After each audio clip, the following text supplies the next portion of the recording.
Iniimbestigahan na ng Commission on Human Rights ang isinagawang Oplan Greyhound at pagpapahubad sa mga inmate ng Cebu Provincial Detention and Rehabilitation Center. Ang PIDEA Regional Director nanindigang walang mali sa ginawa nila. Makibalita tayo kay Nico Sereno ng GMA Cebu.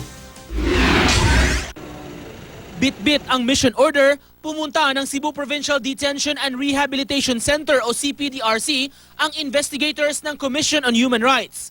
Iimbestigahan nila ang naging proseso ng Greyhound operation na inilunsad ng Philippine Drug Enforcement Agency o PIDEA sa bilangguan noong February 28. Naging viral sa social media ang larawan ng hubad ng mga presong pinaupo sa quadrangle. Pero hindi agad pinapasok sa jail facility ang mga tauhan ng CHR. If you have nothing to hide inside there, allow us to do. We have our mandate, our constitutional mandate. The authority from the provincial government cannot be over on top of that constitutional mandate. Please explain that to him. If okay, gusto ka, I will personally explain that to him. Mahigit isang oras ang lumipas bago sila nakapasok at nagsagawa ng interview sa mga inmates. Kaugnay ng totoong nangyari noong Greyhound operations. Ang kanang gidili gidiha, ang kanang intrusive search, meaning kanang bang intrusive na lawas ba, like going into the cavities. It can be allowed for security concerns, no? Kay kabaw naman ta how innovative atong mga inmates po dron. Si PIDEA Region 7 Director Yogi Ruiz pinanindigan na kanyang desisyon na paghubarin ang mga preso nang isagawa ang Greyhound operation. Ginawa naman daw niya ito para sa kaligtasan ng lahat. Sabi ng PIDEA, may aabot sa 3,000 inmates sa kulungan habang 289 ang searchers na kinabibilangan ng PIDEA, PNP at AFP.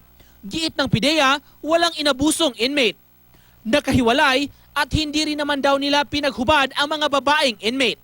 Si Cebu Governor Junjun Davide, wala rin daw nakikitang mali sa operasyon. Pero wala sila maltreat tingali, no? Wala sila bunali o ronsa. They were just there. They were rounded up, asked to remove their clothing. Kaya wata kiba sa pagipanago nila. So I don't see anything nga violative sa human rights, no? Dignity o ronsa.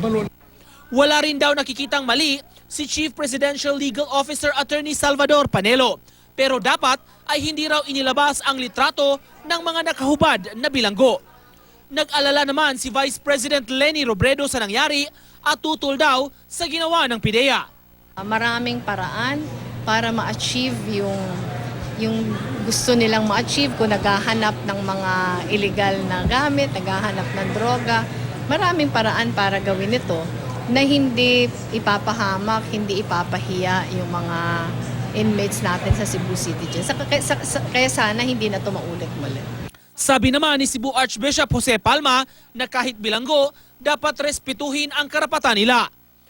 Nico Sereno, Nagbabalita, Pilipinas.